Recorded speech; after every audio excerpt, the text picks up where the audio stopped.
कार्यक्रम में जिनका हमने सम्मान किया, ऐसी आदर के योग हमारी आदरणीय वीरांगनाएं, आपातकाल में जिन्होंने अपराधी झेली, हमारे ऐसे मीसाबंदी जिनका हमने आज सम्मान किया। और इस कार्यक्रम में उपस्थित अलवर शहर के सभी प्रभुजन के साथ साथ प्यारे बच्चों और सैन्य और पुलिस के सभी हमारे अधिकारीगण, सबसे पहले तो मैं 78वें स्वतंत्रता दिवस पर आप सबको मेरी ओर से हार्दिक बधाई और हार्दिक शुभकामनाएं देना चाहूंगा। इस शुभ अवसर पर मैं याद करना चाहूंगा जिन्होंने देश की आजादी में अपनी महत्वपूर्ण भूमिका निभाई, जिनकी वजह से आज हम सब लोग आजादी की सांस ले पा रहे हैं। हमारे राष्ट्रपिता महात्मा गांधी जी को, श्रद्धेय डॉक्टर भीमराव अंबेडकर जी को, हमारे पूर्व प्रधानमंत्री आदरणीय जवाहरलाल नेहरू जी को, सरदार पटेल जी को, आदरणीय सुभाष चंद्र बोस को, शहीद आजम भगत सिंह को, चंद्रशेखर आजाद को, राम प्रताप बिस्मिल जी को, राजगुरु जी को, सुखदेव जी को, वीर सावरकर जी को, लोकमान्य तिलक जी को, खुदीराम बोस, मंगल पांडे, रानी लक्ष्मीबाई, साथ ही साथ उन सभी क्रांतिकारियों को, स्वतंत्रता सेनानियों को जिन्होंने अपनी शहादत देकर के भारत मां को अंग्रेजों की 150 साल पुरानी दास्तां से मुक्त करा करके आज हमको जो आजादी का पर्व मनाने का सौभाग्य दिया है, इस मंच के माध्यम से मैं सभी शहीदों को, सभी क्रांतिकारियों को, सभी स्वतंत्रता सेनानियों को सादर वंदन और सादर नमन करते हुए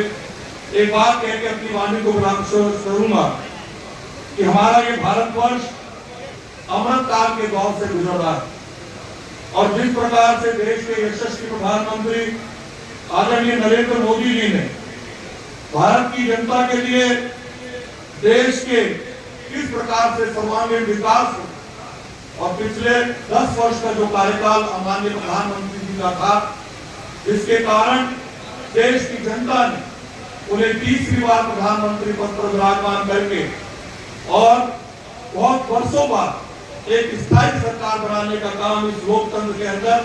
देश की जनता ने किया। और वो देश की जनता ने जिस प्रकार से नरेंद्र भाई मोदी के नेतृत्व में विश्वास व्यक्त करते हुए किया, उसके लिए इस मंच के माध्यम से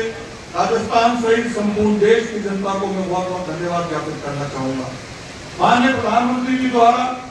चाहे वो धन जन योजना हो, मेक इन इंडिया हो,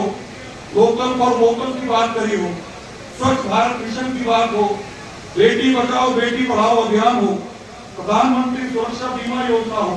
प्रधानमंत्री किसान सम्मान निधि हो, प्रधानमंत्री उज्ज्वला योजना हो, भारत के प्रत्येक नागरिक का अच्छा इलाज हो, उसके लिए आयुष्मान भारत योजना लाए, प्रधानमंत्री आवास योजना लाए, हर घर जल योजना के माध्यम से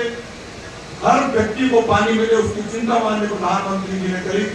प्रधानमंत्री मुद्रा लोन योजना हो, अटल पेंशन योजना हो, साथ ही साथ देश में आवागमन के लिए चाहे रेल सेवा हो, चाहे नेशनल हाईवे हो, चाहे हमारे नए एयरपोर्ट का निर्माण हो, उसमें महत्वपूर्ण भूमिका निभाने का यदि काम ने किया, प्रधानमंत्री जी के नेतृत्व वाली भारत सरकार ने किया। विदेशों में जिस प्रकार से अलग अलग समय जो भी संकट आए, हमारे भारतीयों को सम्मान पूर्वक ला करके भारत को और मजबूत करने का काम यदि किसी ने किया तो आदरणीय नरेंद्र मोदी जी ने किया। हमारी सैन्य ताकतों को ताकतवर बना करके अत्याधुनिक हथियार उपलब्ध करा करके भारत की चारों सीमाओं की सुरक्षा करने का काम किया तो आदरणीय नरेंद्र मोदी जी ने किया। दुश्मन जो पहले भारत की ओर कभी कभी आंख दिखाता था, लगातार आंख दिखाता था, बड़े बड़े देश चाहे अमेरिका हो, चाहे रशिया हो, चाहे इंग्लैंड हो, चाहे जर्मनी हो, आज वो सब लोग भारत के आगे नतमस्तक हैं और ये केवल और केवल संपन्न हुआ भारत के उन हजारों लाखों जनमानस की ताकत के बल पर, जिसके कारण हमारे यशस्वी प्रधानमंत्री जी ने उनको एक तरह से ताकीद किया कि यदि भारत की तरफ आंख उठा के भी देखा तो भारत निश्चित रूप से किसी भी हालत में बर्दाश्त नहीं करेगा। इस शुभ अवसर पर मैं धन्यवाद देना चाहूंगा हमारे प्रांत के यशस्वी मुख्यमंत्री आदरणीय भजन लाल जी, जिन्होंने अभी हाल में प्रस्तुत बजट के अंदर चाहे वो युवा हो, चाहे महिला हो, चाहे किसान हो, चाहे व्यापारी भाई हो, चाहे हमारे सैन्य कर्मचारी हो, चाहे पुलिस के अधिकारी हो, चाहे सरकारी कर्मचारी हो, जिस प्रकार से उनके हितों की रक्षा करने का काम आदरणीय भजनलाल जी की सरकार ने किया है बजट के माध्यम से, मैं इस मंच के माध्यम से भी बहुत सारा धन्यवाद देकर के बहुत बहुत साधुवाद भी देना चाहूंगा। क्या एक और देश के यशस्वी प्रधानमंत्री जी ने किसान सम्मान निधि के माध्यम से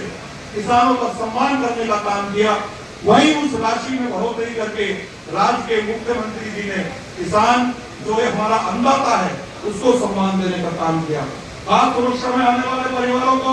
सस्ता सिलेंडर उपलब्ध कराने की घोषणा और सस्ता सिलेंडर घोषणा के साथ साथ उनको उपलब्ध कराने का काम किसी ने काम किया तो हमारे यशस्वी मुख्यमंत्री आदरणीय भजनलाल जी ने किया। 13 जिले जो पानी की समस्या से त्रस्त थे, ERCP की योजना जो बहुप्रतीक्षित योजना थी, पिछली सरकार ने उस योजना पे कोई काम नहीं किया, केवल राजनीति की।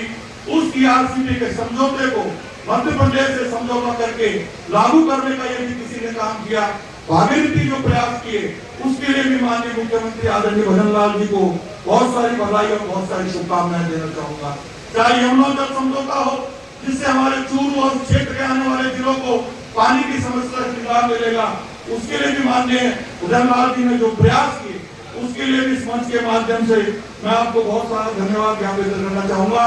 और विशेष रूप से अलवर शहर की, अलवर जिले की यदि मैं बात करूं, अलवर जिला जो हमारा संयुक्त जिला था, इसमें खैरतल और भिवाड़ी भी शामिल था, धैरों कपकोटपुर भी चला गया, भानपुर उसमें चला गया। लेकिन यदि मैं संयुक्त जिले की बात करूं तो 11 विधानसभाओं में बिना किसी भेदभाव के, चाहे वो स्वास्थ्य से संबंधित हो, चाहे वो सड़कों से संबंधित हो, चाहे वो पानी से संबंधित हो, जो भी मूलभूत आवश्यकताएं हमारे विधानसभा क्षेत्र में रहने वाले